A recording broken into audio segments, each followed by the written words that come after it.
अस्सलाम वालेकुम व्यूअर्स, राजा मुदस्सर प्रजा मार्केटिंग से। उम्मीद है कि आप खैरियत से होंगे और अल्लाह से दुआ है कि अल्लाह ताला आप सबको जो है वो अपने ज़ुबान में रखे। डीएचए कोयटा के हवाले से हम आपको जो भी फाइल्स रेट होते हैं वो अपडेट देते रहते हैं, लेकिन आज हमारा जो है वो वीकली जो है वो अपडेट है कि पूरे वीक में जो है डीएचए कोयटा के क्या रेट्स रहे।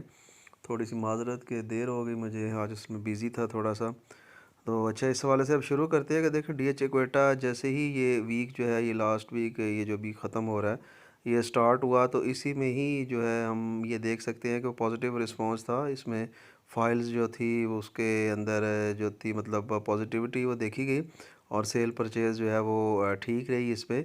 और जो मतलब हम ये कह सकते हैं कि बाइंग ट्रेंड ट्रेंड जो था वो बेहतर था, जिसकी वजह से रेट्स में जो है ना वो पॉजिटिविटी जो है वो देखी गई।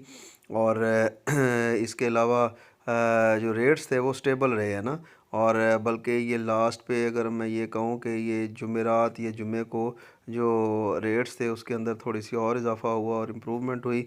और रेट्स जो थे वो तकरीबन कनाल के मैं ये कह सकता हूँ कि वो तकरीबन 26 सवा 26 के ऊपर चले गए।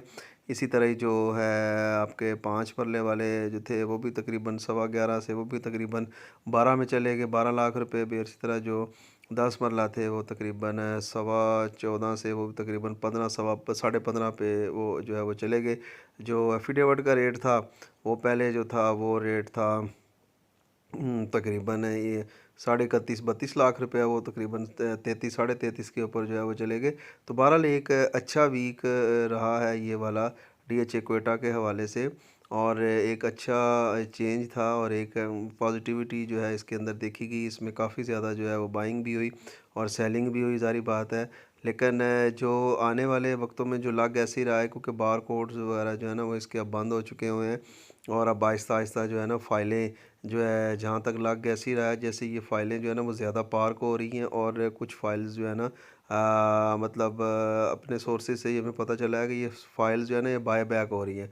अब यह जैसे जैसे ये फ़ाइल्स मार्केट में से कम होती जाएंगी वैसे वैसे जो है ना वो सेकंड बैलेट जो है उसका रेट जो है वो बेहतर होता चला जाएगा।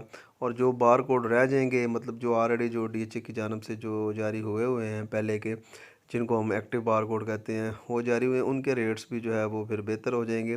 क्योंकि डीएचए फेज़ 10 के अगर रेट बेहतर हो गए हैं तो इनके भी रेट्स जो है ना वो बेहतर हो जाएंगे। असल में मार्केट कुछ मुल्क की सूरत हाल भी ऐसी है कि कोई मतलब को पॉजिटिविटी तो दिखाई नहीं देती। जिधर भी कहीं जाए अनसर्टेनिटी है, हर तरफ ही अनसर्टेनिटी है। अल्लाह ताला जो है हम सबको जो है इसमें अपने ज़ुबान में रखे, अल्लाह और हमारे मुल्क की हिफाजत फरमाए। बाकी बहरहाल ये ऐसे ही है रियल स्टेट सेक्टर, लेकिन ये है कि उम्मीद की जा रही है इंशाल्लाह ताला, और मैं उम्मीद भी करता हूँ कि ये रेट्स जो है ना ये बेहतर हो जाएंगे। ये दिसंबर के एंड में या जनवरी में जो है ना रेट्स देखिए आप। इसके अलावा मैं इस जनवरी के अलावा मैं बात करूँ कि आप ये देखें कि जैसे जैसे दिसंबर का एंड आ रहा है, आप ये देखें कि 23 से सवा 23 के ऊपर था इसका रेट। और जिन लोगों ने 23 सवा 23 की जो है अब बाइंग की हुई है, अब तो इस वक्त तो वो तकरीबन 2 ढाई लाख रुपया तो उन्होंने अभी तक कमा भी लिया है ना। इस तरह जो 5 मरले वाले थे जो सवा 10 की फ़ाइल ली हुई थी, उसने तकरीबन सवा लाख 1.5 लाख रुपया जो है उसने कमा लिया है। इस तरह जो 10 मरले वाले थे उससे भी तकरीबन सवा लाख 1.5 लाख रुपया जो है इसमें अभी तक वो कमा लिया है। और जिन्होंने एफिडेविट लिया हुआ है उन्होंने भी तकरीबन लाख 1.5 लाख रुपया कमा लिया। तो हर वो शख्स जिसने तकरीबन 23 लाख रुपए में या 31 साढ़े 31 लाख रुपए में या तकरीबन सवा 13 साढ़े 13 में जिन्होंने बाइंग की हुई है, वो तो 20 वक्त प्रॉफिट में है। तो बेस्ट बाइंग टाइम वही होता है जब रेट्स किसी भी चीज़ के जो है वो नीचे हों और उस वक्त आप बाय कर लेना, उस वक्त वो बेस्ट बाइंग टाइम नहीं होता होता है। ये नहीं है कि आप अगर इस वक्त 50 का रेट चला गया है तो अब आप कहते फिरेंगे जनाब अब मैं ख़रीद लूँ, अब मैं ख़रीद लूँ। फिर उस वक्त जो है ना फिर सोच के ख़रीदनी चाहिए, क्योंकि फिर जिन्होंने प्रॉफिट कमाना है उन्होंने तो प्रॉफिट कमा, जिसने 23 लाख की फ़ाइल ख़रीदी है वो 45 पे या 50 पे बेच देगा, वो तो सेफ साइड चला गया ना। अब आपने 50 में ख़रीदी, आप तो डेंजर जोन में चले गए, आप कैसे उसके अंदर से फिर प्रॉफिट कमाएंगे। तो बेहतर यही होता है कि जब मार्केट जो है ना वो स्टेबल हो, तो उस वक़्त में अगर आप चीज़ ख़रीद लेना तो आपको ज़्यादा जो है वो प्रॉफिट मिलता है। चीज़ है कि आप जो है उस वक़्त आप प्रॉफिट कमाने के चक्कर में पड़े जब लोग निकल रहे होते हैं, फाइलें बेच के निकल रहे होते हैं। तो जो आम आदमी होता है, लेमैन होता है, जिस बेचारे को पता नहीं होता प्रॉपर्टी का होना, वो बेचारा फ़ाइल ख़रीद रहा होता है और जैसे ही वो ख़रीदता है वैसे ही रेट नीचे गिर जाते हैं। तो इसलिए जब भी फ़ाइल ख़रीदें किसी एक कंसल्टेंट के ऊपर ना रहे, 2-4 कंसल्टेंट से लाज़मी रब्ता करें और उसके बाद फिर अपना डिसीजन जो है ना एनालिसिस खुद करें।